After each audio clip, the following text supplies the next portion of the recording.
ইনসাফ ভিত্তিক দেশ গড়তে আগামী নির্বাচনে আলেম সমাজের সমর্থন চাইলেন বিএনপির ভারপ্রাপ্ত চেয়ারম্যান তারেক রহমান। একই সাথে হীন রাজনৈতিক স্বার্থে ধর্মীয় অপব্যাখ্যার মাধ্যমে সমাজে যেন বিশৃঙ্খলা সৃষ্টি না হয় সে বিষয়ে তাদের সতর্ক থাকার অনুরোধ জানান তিনি। তারেক রহমান প্রতিশ্রুতি দেন আগামীতে দেশ পরিচালনার দায়িত্ব পেলে ইমাম খতিবদের স্থায়ী সম্মানী ভাতার ব্যবস্থা করা হবে। শফিকুল হকের প্রতিবেদন। ঢাকায় প্রথমবারের মতো দেশের বিভিন্ন মসজিদের ইমাম খতিবদের নিয়ে বৃহৎ পরিসরে জাতীয় সম্মেলনের আয়োজন করল সম্মিলিত ইমাম খতিব পরিষদ।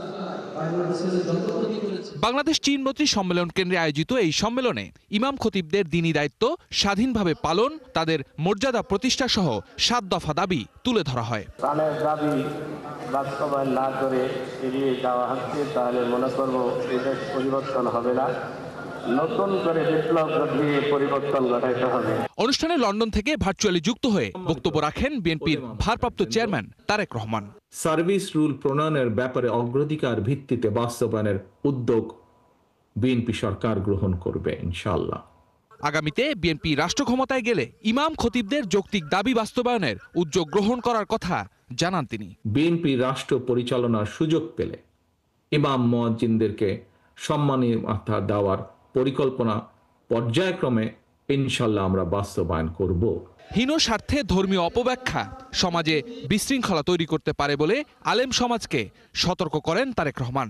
দেশের স্বাধীনতা সার্বভৌমত্ব রক্ষায় ঐক্যের বিকল্প নেই বলেও মন্তব্য করেন তিনি। ইসলামের বিধিবিধান নিয়ে মতবিরোধ বা ভিন্নমত যাতে রাষ্ট্র এবং সমাজে ফিতনা সৃষ্টি কিংবা বিশ্বাসী সাধারণ মুসলমানদের মধ্যে অনৈক্যের সৃষ্টির কারণ না হয় এ বিষয়ে নিশ্চিত করতে নেতৃস্থানীয় ওলেমা মাশায়েখ ইমাম খতিবগণ উল্লেখযোগ্য ভূমিকা রাখতে পারেন। রাষ্ট্র এবং সরকার পরিচালনায় বিএনপির মূল মন্ত্র হবে ইনশাআল্লাহ ন্যায়পরায়ণতা। একটি ইনসাফ ভিত্তিক বাংলাদেশ গড়ার লক্ষ্যে আগামী নির্বাচনে বিএনপি দেশের সকল সম্মানিত ইমাম খতিব মুয়াজ্জিন আলেম ওলেমা পীর মাশায়েখদের দোয়া এবং সমর্থন চায়। বিএনপি সবসময় ইসলাম ও মুসলমানদের স্বার্থবিরোধী তৎপরতা রোধে সোচ্চার জানিয়ে তারেক রহমান বলেন, ইমাম মুয়াজ্জিনদের বাইরে রেখে টেকসই উন্নয়ন সম্ভব নয়। মসজিদ মাদ্রাসা ইমাম মুয়াজ্জিন মাদ্রাসা শিক্ষার্থীকে রাষ্ট্রীয় অগ্রগতিমূলক কার্যক্রমের বাইরে রেখে দেশে কখনোই টেকসই উন্নয়ন করা সম্ভব নয়।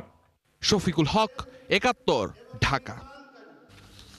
আওয়ামী লীগ আমলে আলেম ওলামাদের জঙ্গি নাটক সাজিয়ে হত্যা করা হতো। রোববার সম্মিলিত ইমাম খতিব সম্মেলনে এমন মন্তব্য করেছেন বিভিন্ন ইসলামী দলের নেতারা। তারা বলেন, নতুন বাংলাদেশে এরকম ঘটনা আর কেউ দেখতে চায় না, আর সবাই মিলে সেই বাংলাদেশ গড়ার কথাও বলেন রাজনীতিবিদরা। বিস্তারিত মোহাইমুনুল খান অপুর প্রতিবেদনে। রাষ্ট্র পরিচালনার ক্ষেত্রে ইসলামী শরিয়াকে সর্বোচ্চ গুরুত্ব এবং ভিন্ন ধর্মের মানুষদের ন্যায্য অধিকার নিশ্চিত সহ 7 দফা দাবিতে এই জাতীয় সম্মেলন।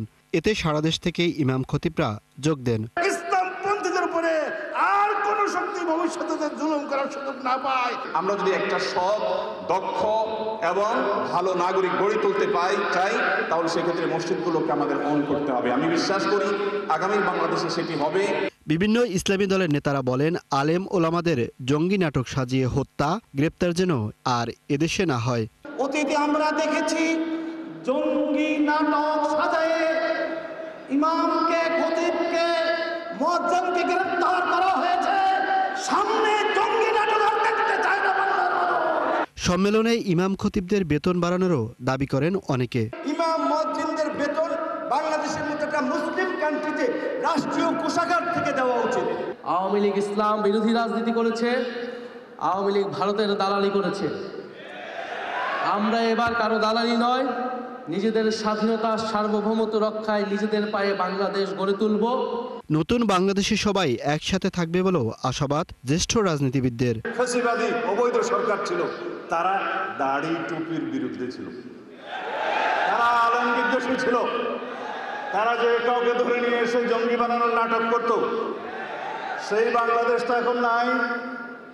বাংলাদেশের গণতান্ত্রিক নবযাত্রা শুরু হয়েছে। এখানে আমরা সবাই হামসফর, আমরা সবাই একসাথে থাকবো ইনশাআল্লাহ। এই সমাজের দায়িত্ব নিতে হবে।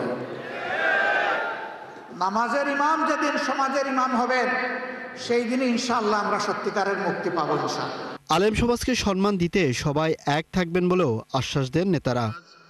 এই সমাজ উন্নয়নের মোহাইমিনুল খান অপু, ৭১, ঢাকা। আগামী নির্বাচন ফেব্রুয়ারিতেই হচ্ছে। ঢাকায় সফররত কমনওয়েলথ সেক্রেটারির সঙ্গে আগামী নির্বাচন নিয়ে বৈঠক শেষে এমন মন্তব্য করেছেন বিএনপি, জামাত ও এনসিপির শীর্ষ নেতারা। তবে লেভেল প্লেইং ফিল্ড নিশ্চিত ঐক্যবদ্ধ থাকার উপর জোর দিয়েছেন জামাত ও এনসিপি। রিপোর্ট করছেন সুফিয়ান ফারাবি। আসন্ন নির্বাচনকে সামনে রেখে ঢাকায় ব্যস্ত সময় পার করছেন কমনওয়েলথের সেক্রেটারি শার্লি বোচোয়ে। সকালে প্রধান নির্বাচন কমিশনারের সঙ্গে বৈঠক শেষে দুপুরে হোটেল ইন্টারকন্টিনেন্টালে রাজনৈতিক দলগুলোর শীর্ষ নেতৃবৃন্দের সঙ্গে আলোচনা করেন শার্লি। বৈঠকের বিষয়বস্তু নিয়ে কথা বলেন ৩ রাজনৈতিক দলের শীর্ষ নেতৃবৃন্দ। আগামী ফেব্রুয়ারিতেই হচ্ছে নির্বাচন, এতে কোনো দ্বিধাদ্বন্দ্ব দেখছে না বিএনপি। বৈঠক শেষে সাংবাদিকদের কথা বলেন দলটির স্থায়ী কমিটির সদস্য আমির খসরু মাহমুদ চৌধুরী। বাংলাদেশের মানুষের প্রত্যাশা পূরণ করতে হলে আপনার নির্বাচনে যেতে হবে, তাদের মতামত নিয়ে সংসদে আসতে হবে, সরকারে আসতে হবে, তার মাধ্যমে বাংলাদেশের জনগণের প্রত্যাশা পূরণ সম্ভব। দেশ সেদিকে যাচ্ছে, আমরা বিএনপির পক্ষ থেকে বহুদিন ধরে বলে আসছি, আমরাও সেদিকে এখন সবাইকে আমরা মনে করি দেশ একটি ভালো নির্বাচনের দিকে যাবে। পরে বৈঠক করেন জামায়াতের সেক্রেটারি জেনারেল মিয়া গোলাম পরোয়ার। নির্বাচন অনুষ্ঠানের বিষয়ে সবার সমান সুযোগের বিষয়ে সন্দেহ প্রকাশ করেন তিনি। জাতি ঐক্যবদ্ধ একটা নিরপেক্ষ নির্বাচনের জন্য দীর্ঘ প্রায় সেই 17-18 বছরের আর জুলাই আন্দোলনের রক্তাক্ত অভ্যুত্থানের মধ্য দিয়ে জাতির এটা একটা গণ আকাঙ্ক্ষা। ফলে এখানে কোনো আশঙ্কার কোনো প্রশ্ন নেই। যদি কোনো অপশক্তি নির্বাচনকে ভণ্ডুল করার, নির্বাচনকে না করার অথবা নির্বাচনকে ভোট কেটে আগে 14, 18, 24-এর মতো করতে চায়, জনগণ সেটা প্রতিরোধ করবে। 4 সদস্যের প্রতিনিধি দল নিয়ে দেখা করেন এনসিপির আহ্বায়ক নাহিদ ইসলাম। ফেব্রুয়ারিতে নির্বাচনের বিষয়ে কোনো শঙ্কা দেখছেন না তিনিও। তবে নির্বাচন সুষ্ঠু করতে সরকারকে আরও সচেষ্ট হওয়ার আহ্বান তার। তারা যদি সবাই ঐক্যবদ্ধ থাকে তাহলে ফেব্রুয়ারিতে নির্বাচন সম্ভব। তবে নির্বাচনের জন্য যে লেভেল প্লেইং ফিল্ড সেটি নিশ্চিত করতে হবে। তাহলে সকল রাজনৈতিক দলের আস্থার জায়গাটা নিশ্চিত করে তারপরে নির্বাচনে গেলে সেই নির্বাচনটা অংশগ্রহণমূলক হবে এবং সুষ্ঠু হবে।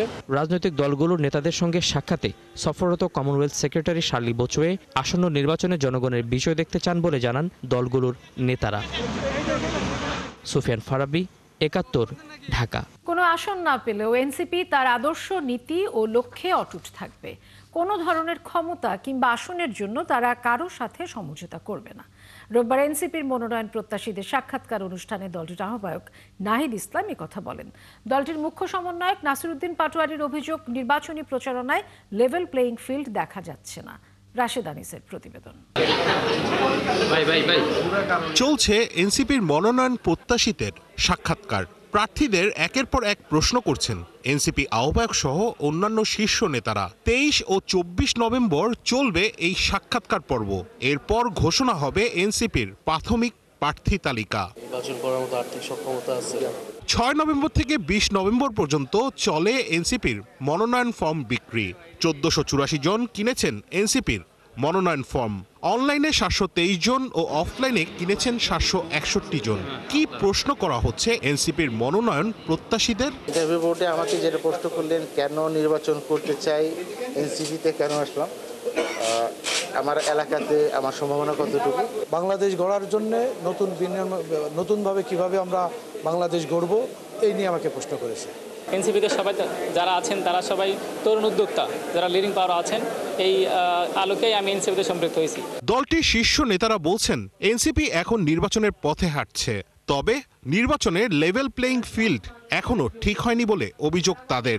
এনসিপির এই মনোনয়ন প্রক্রিয়ার সবচেয়ে বড় চমক সৎ ব্যক্তিদের রাজনীতিতে নিয়ে আসা। যেভাবে মানুষ আগে দলের নাম দেখে, মার্কা দেখে ভোট দিয়ে আসতো, এখন বর্তমানে মাঠের সেই অবস্থা আর নেই। ভবিষ্যতে যেই নির্বাচনী মাঠে আমরা নামবো, সেই মাঠে আমরা হুমকি পাচ্ছি এখন যে সকল প্রশাসনকে এক দলের আন্ডারে নিয়ে যেতে হবে। দলটির আহ্বায়ক বলছেন একটি সাজানো ও সমঝোতার নির্বাচনের প্রচেষ্টা চালানো হচ্ছে। এনসিপি এর বিপক্ষে। ত্রয়োদশ সংসদ নির্বাচনে একটি আসন না পেলেও সমঝোতার নির্বাচন করবে না তার দল। বাংলাদেশের বিভিন্ন রাজনৈতিক দল যে এই দলগুলো এখন মুখোমুখি দাঁড়িয়েছে, একসময় তারা বন্ধু ছিল, তারা কিন্তু একটা চক্রান্ত করছে। এই নির্বাচনকে একটা ভাগবাটোয়ারা, একটা সাজানো নির্বাচন, একটা সমঝোতার নির্বাচনে করার পরিকল্পনা করছে। এনসিপি এই ধরনের নির্বাচনী সমঝোতা বা বন্দোবস্তে কখনোই সায় দেবে না, বরং আমরা এর বিরুদ্ধে অবস্থান নিব। আমরা এককভাবে 300 আসনে আমরা প্রার্থী দেওয়ার চেষ্টা করছি। আমরা আমাদের নিজেদের রাজনীতি নিয়ে জনগণের কাছে যেতে চাই। এনসিপির মনোনয়নের সকল প্রক্রিয়া হবে সুষ্ঠু, সব তথ্য সাংবাদিকদের জন্য উন্মুক্ত থাকবে। প্রাথমিক তালিকা প্রকাশের পরপরই তারা নির্বাচনী প্রচারণায় নামবেন বলছেন দলটির নেতারা। রাশেদ আনিস, ৭১, ঢাকা। সাবেক প্রধানমন্ত্রী শেখ হাসিনাকে ফেরত চেয়ে আবারও ভারত সরকারকে চিঠি পাঠিয়েছে অন্তর্বর্তী সরকার। শুক্রবার এই চিঠি পাঠানো হয় বলে রোববার জানিয়েছেন পররাষ্ট্র উপদেষ্টা তৌহিদ হোসেন। চিঠি দেয়া হয়েছে নাকি পরে দেয়া হবে, পররাষ্ট্র মন্ত্রণালয়ে এক সাংবাদিকের এমন প্রশ্নে তিনি বলেন, পরশুদিন দেওয়া হয়েছে। মানবতা বিরোধী অপরাধের দায়ে সোমবার শেখ হাসিনা সহ 3 আসামির বিরুদ্ধে রায় দেন আন্তর্জাতিক অপরাধ ট্রাইব্যুনাল। রায়ে শেখ হাসিনা ও তার সময়কার স্বরাষ্ট্রমন্ত্রী আসাদুজ্জামান খান কামালের মৃত্যুদণ্ড দেয়া হয়, আর রাজসাক্ষী হওয়া পুলিশের সাবেক মহাপরিদর্শক চৌধুরী আব্দুল্লাল মামুনের কারাদণ্ড হয় 5 বছরের। এদের মধ্যে শেখ হাসিনা ও কামাল 2024-এর 5ই আগস্টের পর থেকে ভারতে অবস্থান করছেন। আন্তর্জাতিক অপরাধ ট্রাইব্যুনালে গুমের 2 মামলায় শেখ হাসিনার পক্ষে আইনজীবী হিসেবে নিয়োগ পেলেন জেডাই খান পান্না। রোববার মামলা দুটোতে অভিযোগ গঠনের শুনানির জন্য 3 ডিসেম্বর ও 7 ডিসেম্বর দিন ধার্য করেছেন ট্রাইব্যুনাল। এছাড়া এদিন বিচারকদের ছবি ও অপমানজনক কমেন্ট ফেসবুক, টিভি, পত্রিকা থেকে মুছে ফেলারও নির্দেশ দেওয়া হয়েছে। আরও জানাচ্ছেন মাইনুল মারুফ। 1 মাস পর আজ ফের ট্রাইব্যুনালে হাজির করা হয় সাবেক ও বর্তমান 13 সেনা কর্মকর্তাকে। গুমের 2 মামলায় সকাল 11টার দিকে তাদেরকে নেওয়া হয় কাঠগড়ায়। এদিন শুনানির শুরুতেই বিচারকদের ছবি, অপমানজনক কমেন্ট ফেসবুক, টিভি, পত্রিকা ও সামাজিক যোগাযোগ মাধ্যম থেকে মুছে ফেলতে বিটিআরসি ও তথ্য সচিবকে নির্দেশ দেন ট্রাইব্যুনাল। নিজের থেকে আদালত স্বপ্রণোদিত হয়ে একটা আদেশ দিয়েছেন। আমাদের তথ্য প্রযুক্তি মন্ত্রণালয়ের সচিব, বিটিআরসি চেয়ারম্যান এই দুজনের প্রতি ডাইরেকশন দিয়েছেন যে সামাজিক মাধ্যমে এই ধরনের যত ব্যঙ্গাত্মক পোস্ট আছে সেগুলোকে রিমুভ করার জন্য এবং ভবিষ্যতে যাতে এই ধরনের পোস্ট আর কেউ করতে না পারে সেই ব্যাপারে প্রয়োজনীয় ব্যবস্থা গ্রহণের জন্য নির্দেশ দিয়েছেন এবং পরবর্তী সময়ে একটা কমপ্লায়েন্স দিতে বলেছেন আদালতের কাছে। পরে ভার্চুয়ালি হাজিরার সুবিধা চেয়ে ট্রাইব্যুনালে আবেদন করেন সেনা কর্মকর্তাদের আইনজীবীরা। এ সময় আইন সবার জন্য সমান বিষয়টি মনে করিয়ে দেন ট্রাইব্যুনাল চেয়ারম্যান। অ্যাপেলেট ডিভিশনের বিচারক, সিনিয়র মন্ত্রী, বিভিন্ন পর্যায়ের মানুষ যারা আসামি হয়েছেন তারা রেগুলারলি আদালতে সশরীরে হাজিরা দেন। সুতরাং এখানে ডিফারেন্ট কোনো ঘটনা ঘটেনি, যে কারণে অন্য কোনো বিশেষ বিবেচনায় কাউকে ভার্চুয়ালি হাজিরা দেওয়ার বিষয়টা অ্যালাউ করতে হবে এই বিষয়টা আদালত প্রয়োজন মনে করেন না। তারা মনে করেন সকল নাগরিক আইনের দৃষ্টিতে সমান, সবাইকে ইকুয়াল ট্রিটমেন্ট দেওয়া উচিত। তারপরেও যেহেতু ডিফেন্স পক্ষ বলেছেন তারা এই অ্যাপ্লিকেশনগুলো পরবর্তীতে আবার শুনানি করতে চান, আদালত বলেছেন হ্যাঁ সময় হলে উনি আবার শুনবেন। আর এরপরে নেক্সট তারিখ রাখছেন যেটা ফর ফ্রেমিং দ্য চার্জ। এরপরের তারিখে আপনারা একটা আবেদন দিয়েছিলেন হ্যাঁ ভার্চুয়ালি, যেটা আবেদন দিয়েছি ওইটার জন্য তাজুল ইসলাম সাহেব যিনি আছেন উনি সময় চাইছেন একটা, যে for fixing a date for hearing রাষ্ট্রপক্ষ, যে কারণে আমরা বলছি আমরা এক করছিলাম যে পরে 2 মামলায় অভিযোগ গঠনের শুনানির জন্য 3 ও 7 ডিসেম্বর দিন ধার্য করেন ট্রাইব্যুনাল। এ মামলায় শেখ হাসিনার আইনজীবী হিসেবে স্টেট ডিফেন্স হিসেবে জেডাই খান পান্নাকে নিয়োগ দিয়েছেন ট্রাইব্যুনাল। এছাড়া পলাতক অন্যান্য আসামিদের জন্য নিয়োগ দেওয়া হয় রাষ্ট্রনিযুক্ত আইনজীবী। আমি বলছিলাম প্রথমে যে on behalf of Sheikh Hasina, তো বলছে যে এটা তো আপনি পারেন না বিকজ শি ইজ ফিউজিটিভ। আমি তখন বলছি যে ওকে, প্রসিকিউশন এসে বললো যে স্টেট ডিফেন্স হিসাবে আমার কোনো আপত্তি নাই। এ সময় চিফ প্রসিকিউটর বলেন, বাংলাদেশের সবচেয়ে বেশি গুমের অভিযোগ রয়েছে সাবেক সেনা কর্মকর্তা জিয়াউল হাসানের বিরুদ্ধে, যার তদন্ত এখনো চলছে। তদন্তকারী কর্মকর্তাদের সাথে দুর্ব্যবহার করেছেন এবং আমরা এটা ট্রাইব্যুনালকে জানিয়েছি যে ভবিষ্যতে এই জিয়াউল হাসানের মামলায় জিজ্ঞাসাবাদের সময় যদি আইনজীবী উপস্থিত থাকতে হয়, তার এই আইনজীবী যিনি বিশেষভাবে ওইখানে কোনো সমস্যা তৈরি করেন এরকম কোনো লোককে যাতে না দেওয়া হয় সেটা আমরা ভবিষ্যতে হয়তো প্রেয়ার করবো যদি দরকার হয়। শুনানি শেষে সেনা কর্মকর্তাদের কারাগারে পাঠানো হয়।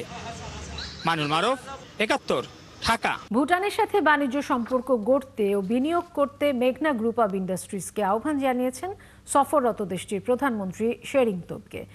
রবিবার মেঘনা গ্রুপের চেয়ারম্যান ও ব্যবস্থাপনা পরিচালক মোস্তফা কামালের সঙ্গে বৈঠকে এই আহ্বান জানান তিনি। এ সময় ভুটানের সঙ্গে বাণিজ্য সম্পর্ক গড়তে দেশটিতে যাবেন বলে জানান এনজিএ চেয়ারম্যান। এদিকে ভুটানের সাথে ব্যবসায়িক সম্পর্কের জন্য সরকার সব ধরনের সহায়তা করবে বলে জানিয়েছেন প্রধান উপদেষ্টা প্রেস সেক্রেটারি শফিকুল আলম। আরও জানাচ্ছেন মোহন ইসলাম। বাংলাদেশের রাষ্ট্রীয় সফরের দ্বিতীয় দিনে দুপুরে ঢাকার একটি হোটেলে মেঘনা group of industries MGI chairman ও ব্যবস্থাপনা পরিচালক মোস্তফা কামালের সঙ্গে বৈঠক করেন ভুটানের প্রধানমন্ত্রী শেরিং তোবগে। বৈঠকে দেশটির সাথে বাণিজ্য সম্পর্ক গড়তে মেঘনা চেয়ারম্যানকে আহ্বান জানান তিনি। ভুটানের প্রধানমন্ত্রী দেশটিতে জলবিদ্যুৎ ও পর্যটন শিল্পে বিনিয়োগের আহ্বান জানান মোস্তফা কামালকে। আমাদের এই সাবকন্টিনেন্টের মধ্যে সবচেয়ে lowest price because this hydro, মানে আমাদের ওয়াটার থেকে তারা হাইড্রো পাওয়ার উৎপাদন করে কম খরচ, এবং তারা তাদের পাবলিককে তাদের শিল্পকে lowest price in the reason দিচ্ছে, তো যে সেটা তুমি অ্যাডভান্টেজ নিতে পারো। আরেকটা বললো যে এখানে ট্যুরিজমের জন্য অনেক বড় ভালো জায়গা, বিকজ আমাদের less than 1 million people but huge land. MgI চেয়ারম্যানকে ভুটান সফরের আমন্ত্রণ জানান দেশটির প্রধানমন্ত্রী। তো আমাদেরকে খুব ইনসিস্ট করলো যাওয়ার জন্য। আমাদের মাননীয় বাণিজ্য উপদেষ্টাকে উনি বিশেষভাবে অনুরোধ করছে অ্যাটলিস্ট যাতে ডিসেম্বরে যায়, তো সেখানে যাতে আমাদের দেশের কয়েকজন ব্যবসায়ীকে নিয়ে যায়, সেখানে আমার কথাও বিশেষভাবে উনি উল্লেখ করছে।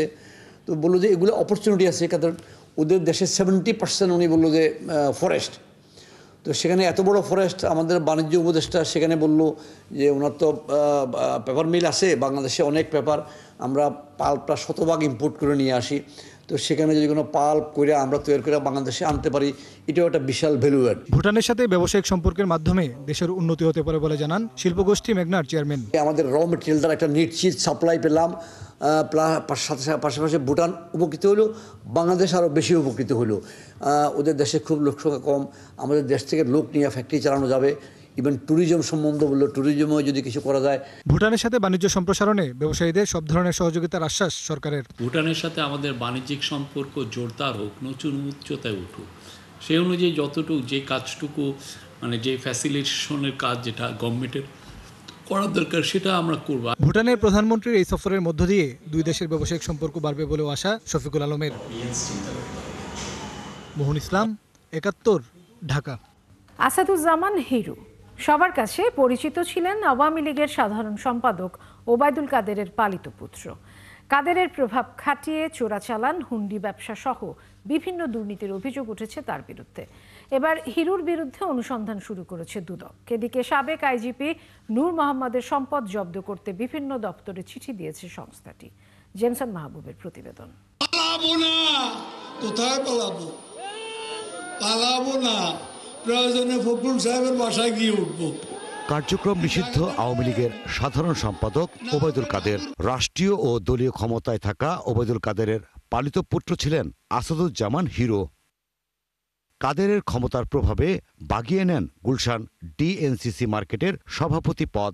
আওয়ামী লীগের ক্ষমতার দাপটে হিরোর বিরুদ্ধে ক্ষমতার অপব্যবহার করে চোরাচালান, হুন্ডি ব্যবসা, শুল্ক ফাঁকিসহ বিভিন্ন মাধ্যমে হাজার কোটি টাকা অবৈধ সম্পদ অর্জনের অভিযোগ আসে দুদকে। ওবায়দুল কাদেরের কথিত পালক পুত্র মোহাম্মদ আসাদুজ্জামান হিরু রাজনৈতিক প্রভাব খাটিয়ে চোরাচালান, হুন্ডি ব্যবসা, শুল্ক ফাঁকিসহ বিভিন্ন অনিয়ম ও দুর্নীতির মাধ্যমে অবৈধ সম্পদ অর্জন এবং বিদেশে টাকা পাচারের অভিযোগে দুর্নীতি দমন কমিশন তার বিরুদ্ধে অনুসন্ধানের সিদ্ধান্ত গ্রহণ করেছেন।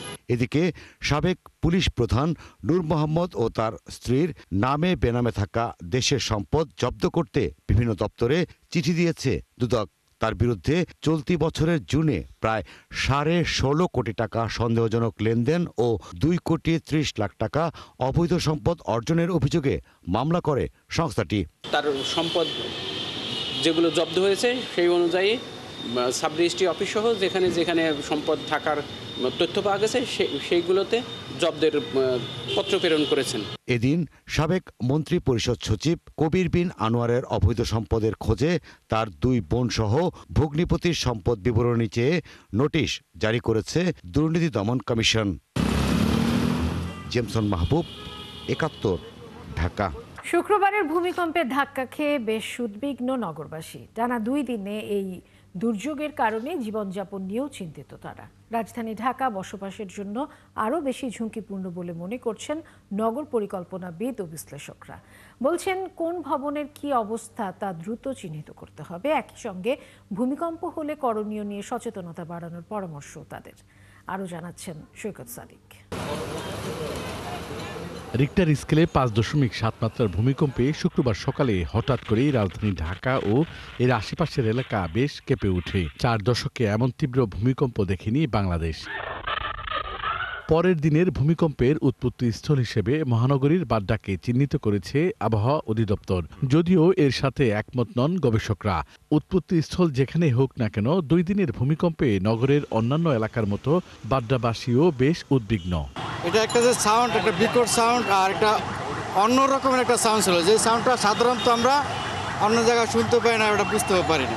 মানুষজন তো দেখি হাটে কথা বলে, আমাদেরকে জিজ্ঞেস করে যে আসলে আমরা অনেক ভয়ে আছি। মানে এখন সাধারণ জনগণের মাঝে একটা ভীতি পরিস্থিতি বিরাজমান। বাড্ডা লিংক রোড এলাকায় হেলে পড়া ভবন দেখতে এখনো মানুষ ভিড় করেন। কেউ বলছেন এটা আগেই হেলেছিল, তবে ভবনের মালিক এখন অসহায়। এটা ব্যাপার নিয়ে আমি রাজুকে যাবো, রাজুক দেখবো কি করে। আমি তো এলাকায় পারি না কিছু করতে, এখন আমার করতে হবো। একটা বিল্ডিং এসে লাগে আমার ক্ষতি হইব, ধর একটা বড় ধরনের ভূমিকম্প তো আমার বিল্ডিং এফেক্ট করবো। নগর পরিকল্পনাবিদরা বলছেন অপরিকল্পিতভাবে নগরায়নের কারণে রাজধানীর মানুষ ঝুঁকির মধ্যে রয়েছে। এই যে ঝাঁকুনিটা যেটা পুরো নগরবাসী অনুভব করেছে, এখন তো একটা রাষ্ট্রের উপর চাপ এসছে। রাষ্ট্রকে এখন থেকে আতঙ্কিত না হয়ে বরঞ্চ আমাদের সমাধান খোঁজা উচিত যে কিভাবে আমরা এখন থেকে 10 বছরের একটা জার্নিতে আমরা তুলনামূলক আমাদের মানুষের যে আবাসন এবং কর্মস্থল এবং বিশেষ বিশেষ আমাদের অবকাঠামোগুলো সেগুলোকে নিরাপদ করতে পারি। আমাদের আরেকটা প্রয়োজন হচ্ছে নতুন যে ভবন হবে সেগুলোতে যেন বিএনবিসি, আমাদের বিল্ডিং রুলস, প্ল্যানিং কোড সেগুলো যেন আমরা কঠোরভাবে মানি। আমাদের সবসময় প্রবণতা যে আমরা কী করি প্ল্যানিংকে মানতে চাই না। জলাশয় জলাভূমি ভরাট করছি, সেখানে আমরা 15-20 তলা ভবন তৈরি করছি। বিশেষজ্ঞদের মতে বাংলাদেশ খুবই ঝুঁকির মধ্যে আছে। সচেতনতা বাড়ানোর পাশাপাশি নগরে ভবনের কি অবস্থা তা দ্রুতই চিহ্নিত করতে মত দেন তারা। 4 থেকে 5-এর যে শক্তি প্রায় 32 গুণ বেশি, আর 4 থেকে 5.7-এর শক্তি প্রায় 100-200 গুণ বেশি, এবং 80% ঢাকা শহর বিল্ডিংয়ে ক্র্যাক। তার মানে আমাদের জন্য একটা রসনী সংকেত যে এই 7 যদি একই জায়গায় হয় তাহলে কিন্তু আমাদের অনেক বিল্ডিং হতাহত হবে। আমাদের বাসা বাড়িগুলো চিহ্নিতকরণ করা, যে কোনটা ভালো কোনটা খারাপ, এটাকে চিহ্নিত যদি আমরা 6 মাস বা 1 বছর একটা ক্র্যাশ প্রোগ্রাম নিয়ে করে ফেলি, তাহলে আমরা বলতে পারি যে এই বাসাগুলো ভালো, এটার জন্য কোনো মেজার নেওয়ার দরকার নেই, আর যেগুলো খারাপ সেগুলোকে মেজার নিয়ে ইমপ্রুভ করতে হবে। ভূমিকম্প নিয়ে এরই মধ্যে রাজধানীতে শুরু হয়েছে সভা সেমিনার। এরকমই একটি অনুষ্ঠানে উঠে আসে রাজধানীকে বাঁচাতে হলে ভূমিকম্প নিয়ে এখনই কি পদক্ষেপ নিতে হবে। রাষ্ট্রের ভূমিকার পাশাপাশি সমন্বিত উদ্যোগের উপর জোর দিয়েছেন সবাই। সরকারি পর্যায়ে যেসব ভবনগুলো আছে সেটা সরকারকে করতে হবে। সৈকত সাদিক, 71, ঢাকা। দেশে একটি সুষ্ঠু ও নিরপেক্ষ নির্বাচনের আশা করে ভুটান। যে সরকারি ক্ষমতায় আসুক তার সাথে কাজ করবে দেশটি। রাতে সফররত ভুটানের প্রধানমন্ত্রী শেরিং তোবগের সাথে বৈঠক শেষে একথা জানান বিএনপি মহাসচিব মির্জা ফখরুল ইসলাম আলমগীর। তিনি জানান, বৈঠকে বিএনপি চেয়ারপারসন বেগম খালেদা জিয়ার স্বাস্থ্যের খোঁজ নিয়েছেন ভুটানের প্রধানমন্ত্রী। এছাড়া ব্যবসা বাণিজ্য, জ্বালানি সহ দুই দেশের স্বার্থ সংশ্লিষ্ট নানা বিষয় নিয়ে আলাপ হয়েছে বলে জানান বিএনপি মহাসচিব। এর আগে সন্ধ্যা 7:30টার দিকে মির্জা ফখরুল ইসলাম আলমগীরের নেতৃত্বে বিএনপির একটি প্রতিনিধি দল ঘণ্টাব্যাপী ভুটানের প্রধানমন্ত্রীর সাথে বৈঠক করে। ভুটানের প্রধানমন্ত্রীর সঙ্গে আমাদের আলোচনা হয়েছে, ম্যাডামের স্বাস্থ্য সম্পর্কে তিনি জিজ্ঞেস করেছেন এবং দুই দেশের মিউচুয়াল যে বিষয়গুলো আছে সেগুলো নিয়ে কথা বলেছি আমরা। ওনারা আশা করেন যে নির্বাচনে সুষ্ঠু গণতান্ত্রিক ধারায় নির্বাচন হবে এবং জনগণ তাদের প্রতিনিধি নির্বাচিত করবে এবং যে গভর্নমেন্টটি আসুক তারা তাদের সঙ্গে যোগাযোগ রক্ষা করবেন। বিএনপির 31 দফা বাস্তবায়নের দাবিতে পটুয়াখালীর গলাচিপা উপজেলার বকুলবাড়িয়া ইউনিয়নে বিশাল জনসভা হয়েছে। বিকেলে পাতাবুনিয়া মাধ্যমিক বিদ্যালয় মাঠে এই জনসভা অনুষ্ঠিত হয়। নেতাকর্মীদের উপস্থিতিতে এই জনসভা জনসমুদ্রে পরিণত হয়। অনুষ্ঠানে প্রধান অতিথি হিসেবে উপস্থিত ছিলেন বিএনপি নির্বাহী কমিটির সদস্য হাসান মামুন। এছাড়া উপজেলা বিএনপির বিভিন্ন পর্যায়ের নেতারা এতে যোগ দেন। জনসভায় বক্তারা অভিযোগ করেন, পটুয়াখালী 3 আসনে এখনও বিএনপি থেকে কোনো প্রার্থী ঘোষণা হয়নি, কিন্তু এর আগেই গণ অধিকার পরিষদের সভাপতি নুরুল হক নূরকে আসনটিতে মনোনয়ন দেওয়ার গুঞ্জন উঠেছে। তারা এমন গুঞ্জনের সমালোচনা করেন এবং দাবি তোলেন আসনটিতে বিএনপি থেকে হাসান মামুনকে প্রার্থী হিসেবে ঘোষণা করার। এদিকে দল বা জোট যাই সিদ্ধান্ত নিক, আসনটিতে নির্বাচন করার কথা জানিয়েছেন মনোনয়ন প্রত্যাশী মামুন। জয়পুরহাট 2 আসনে বিএনপির মনোনয়ন পরিবর্তনের দাবিতে বিক্ষোভ মিছিল ও রাস্তা অবরোধ করেছে মনোনয়ন বঞ্চিত বিএনপির নির্বাহী কমিটির সদস্য ইঞ্জিনিয়ার গোলাম মোস্তফা সমর্থকরা। বিকেলে কালাই উপজেলার বাসস্ট্যান্ড এলাকায় বিক্ষোভ করেন তারা। এ সময় টায়ারে আগুন জ্বালিয়ে সড়ক অবরোধ করেন। মিছিলের শুরু থেকেই কর্মী সমর্থকদের মাঝে উত্তেজনা ও ক্ষোভ দেখা যায়। এই সময় নেতাকর্মীরা অভিযোগ করেন দীর্ঘদিন দলের জন্য কাজ করেও যোগ্য নেতাদের উপেক্ষা করে মনোনয়ন দেওয়া হয়েছে। এ অবস্থায় তারা দলের উচ্চ পর্যায়ের কাছে পুনর্বিবেচনার দাবি জানান। এছাড়া দাবি পূরণ না হলে কঠোর কর্মসূচি দেওয়ার ঘোষণাও দেন তারা। বান্দরবানের নাইখংছড়ির ঘুমধুম সীমান্ত থেকে মিয়ানমারের সেনাবাহিনী ও বর্ডার গার্ড পুলিশ বিজেপির 5 সদস্যকে আটক করেছে বিজিবি। দুপুরে ঘুমধুম ইউনিয়নের গাছবুনিয়া পাড়া থেকে তাদের আটক করা হয়। 34 বিজিবির অধিনায়ক লেফটেন্যান্ট কর্নেল খায়রুল আলম এবং নাইখংছড়ি থানার ভারপ্রাপ্ত কর্মকর্তা মাসরুল হক ঘটনাটির সত্যতা নিশ্চিত করেছেন। তারা জানান মিয়ানমারের ভেতরে চলমান তীব্র সংঘর্ষ ও নিরাপত্তাহীনতার কারণে 5 জনই সীমান্ত পিলার 42-এর কাছে এলাকা থেকে বাংলাদেশে প্রবেশ করে। পরে গাছবুনিয়া পাড়ার বাসিন্দাদের কাছে আশ্রয় নেন। এরপর বাসিন্দারা বিষয়টিকে বিজিবিকে জানালে মংজয় পাড়া বিওপি টহল দল তাদের আটক করে। চলছে সংবাদ সংযোগ। সরাসরি সংবাদ অনুষ্ঠান দেখতে চোখ রাখুন 71-এর ফেসবুক পেজে এবং সাবস্ক্রাইব করুন 71-এর ইউটিউব চ্যানেল। 71-এর সাথেই থাকুন।